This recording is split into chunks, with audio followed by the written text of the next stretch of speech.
नमस्ते। मैं doctor Manojendra Narayan Bhattacharya, senior consultant ENT head and neck surgeon. आज बड़ा इम्पॉर्टेंट एक मुद्दे को लेके हम लोग आलोचना करेंगे, डिस्कस करेंगे। हम देखते हैं कि बहुत सारे बच्चे जो हैं इस दुनिया में हैं जो बोल नहीं पाता है, और अगर ठीक से हम देखते हैं तो ये बच्चे सुन भी नहीं पाता है। तो अगर एक बच्चा सुनता नहीं है, बोलता नहीं है, तो उसके लिए क्या किया जा सकता है, आज की आलोचना वही लेके है। देखिए, आज से 15, 20, 25 साल पहले जो बच्चा बोलता नहीं था, सुनता नहीं था, उसका उतनी अच्छी तरह से इलाज कुछ नहीं था। आज के ज़माने में इस चीज़ का पूरा इलाज है, और पूरा इलाज होने के कारण ही जो बच्चा नहीं बोल सकता था उसको हम पूरी तरह से बोली ला सकते हैं। जो बच्चा नहीं सुन सकता था उसको पूरी तरह से हम सुना सकते हैं। इसीलिए मैं आज ये विषय लेके आलोचना में आया हूँ कि आप भी जानें और आप इधर उधर मत भटकिए कि ये बच्चे लेके मैं क्या करूं। इसका पूरे रूप से ट्रीटमेंट हो सकता है। अब बच्चा सुनता क्यों नहीं है जन्म के बाद? बच्चा क्यों नहीं सुनता है, उसके बहुत सारे कारण हैं। बच्चे जब माँ के कोख में रहता है उस समय अगर माँ को अगर कोई बीमारी जैसे टाइफाइड की बीमारी, पॉक्स की बीमारी, मम्स की बीमारी, ऐसे बहुत सारी बीमारियां हैं, अगर माँ को होती है तो वो बच्चे तक पहुँच के बच्चे की सुनाई का जो नस है उसको भी आप डैमेज कर सकता है। ऐसे बहुत सारे दवाइयाँ हैं जो अगर माँ को दिया जाए, जब माँ के पेट में बच्चा है उस समय वो दवाई भी बच्चे के कान का डैमेज कर सकता है। माँ को अगर चोट लग गया हो जब बच्चा पेट में है, उस समय वो चोट से भी बच्चे के कान में समस्या हो सकती है। बच्चे जन्म के बाद ही अगर बच्चे को आईसीयू में रखा जाए तब चांसेस उसका सुनाई का नस का प्रॉब्लम होने का बढ़ जाता है। कुछ कुछ दवाइयाँ अगर बच्चे को दिया जाए तो वो दवाई से भी हो सकता है ये चीज़ हो। या बच्चा जन्म के बाद सुनाई ठीक था, लेकिन कुछ दिन बाद कुछ कुछ उनको भी अगर बीमारी जैसे पॉक्स की बीमारी, मम्स की बीमारी, टाइफाइड की बीमारी ऐसे हो, तब जाके बच्चे की ये सुनाई जो है, बच्चे का नस है, उस पे बुरा असर कर सकता है और बच्चे का सुनाई चला जा सकता है। जो भी हो, ऐसे भी हम लोग अभी क्या करते हैं ना, जब बच्चा जन्म लेता है उसके बाद घर में छोड़ने से पहले सुनाई बच्चे का ठीक है कि नहीं, हियरिंग स्क्रीनिंग या सुनाई का टेस्ट हम लोग कर लेते हैं। करके हम लोग अगर खुश रहते हैं कि हाँ बच्चे का सुनाई ठीक है, तब हम लोग छोड़ देते हैं, घर में भेज देते हैं। अगर हम लोगों को कुछ भी लगता है कि सुनाई ठीक नहीं है तो हम लोग घर तो भेज देते हैं, 2 हफ्ता बाद फिर से बुला के वो सुनाई का टेस्ट करते हैं। ये बच्चा जो अभी जन्म हुआ है उसका अलग सा एक सुनाई का टेस्ट होता है। वो सुनाई का टेस्ट 2 मिनट लगता है, उससे हमें पता चलता है कि सुनाई का नस ठीक काम कर रहा है कि नहीं। आज अगर बच्चा सुनाई ठीक से न दे तब बच्चा के बोली ठीक से नहीं होगा। आपको ये समझना पड़ेगा कि हम पहले सुनते हैं और उसके हिसाब से हमारा बोली आती है। अभी आप सोचिए, जैसे मैं हुआ, आप हुआ, हम लोग जो बोलते हैं किस तरह से, कब जाके हम लोग सीखे हैं किस तरह से बोली बोलना पड़ेगा।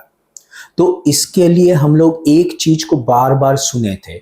सोचिए, मेरा ये पेन जो है, जब मैंने पहले बोला था पेन मुझे दो, ये क्या एक दिन में मैं बोल दिया था पेन मुझे दो? नहीं, मैंने बचपन से, मुझे याद नहीं है, आप लोग किसी को भी याद नहीं रहेगा, बचपन से कब मैंने बार बार दूसरों को बोलते हुए सुना था ये चीज को दिखा के, ये पेन है, पेन है, पेन है। तो बार बार पेन जब मैं सुना था तब मुझे पता चला कि आवाज जो है पेन, और इस चीज को पेन कहा जाता है। उससे मैं सीखा बोलना पेन। तो इसी तरह से हर चीज मैंने सीखा है, पहले मैं सुना हूं उस आवाज को और वो चीज को देखा भी हूं, अच्छा इसको ये कहा जाता है, तब जाके मैंने उसको उसी नाम से मैंने पुकारना शुरू किया। तो इससे मतलब ये हुआ कि मुझे सुनाई ठीक से देना पड़ेगा। एक हो सकता है कि मैं एकदम न सुनूं, दूसरा हो सकता है कि कम सुनाई दे।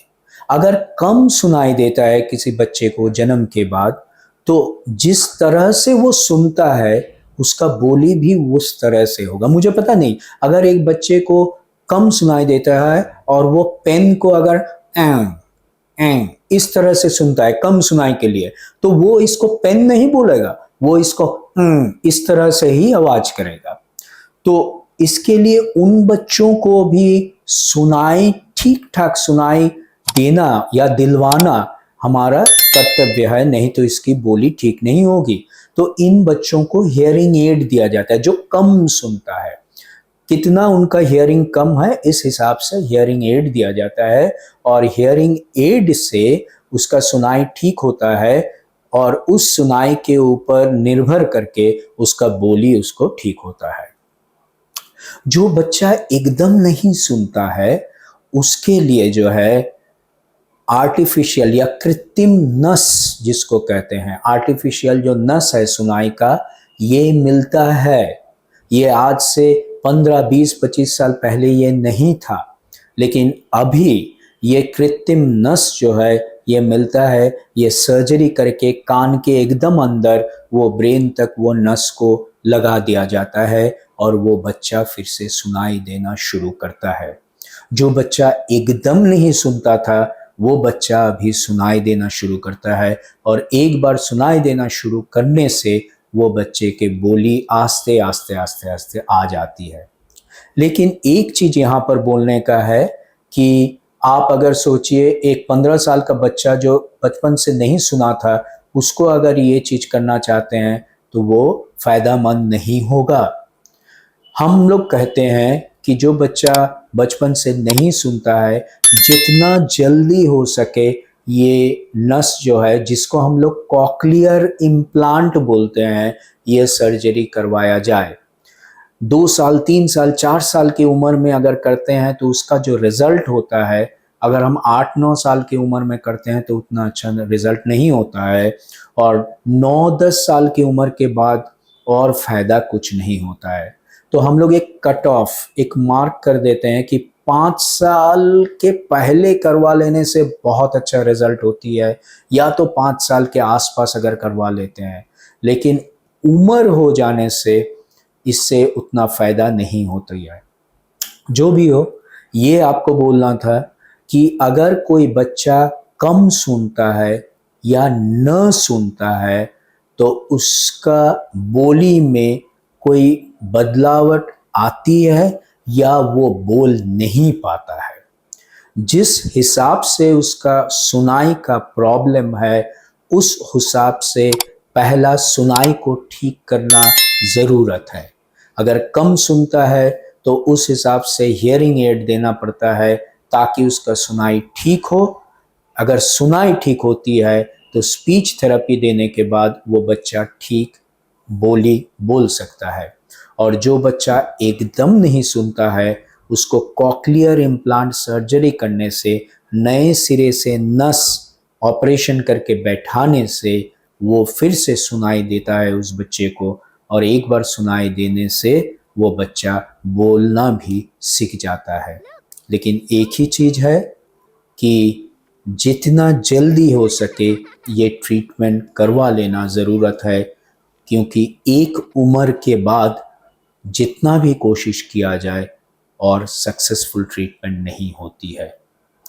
तो ये रहा बच्चे का कम सुनाई या न सुनाई के साथ साथ बोली में तब्दीली जो आती है उसके लिए क्या किया जा सकता है। नमस्कार।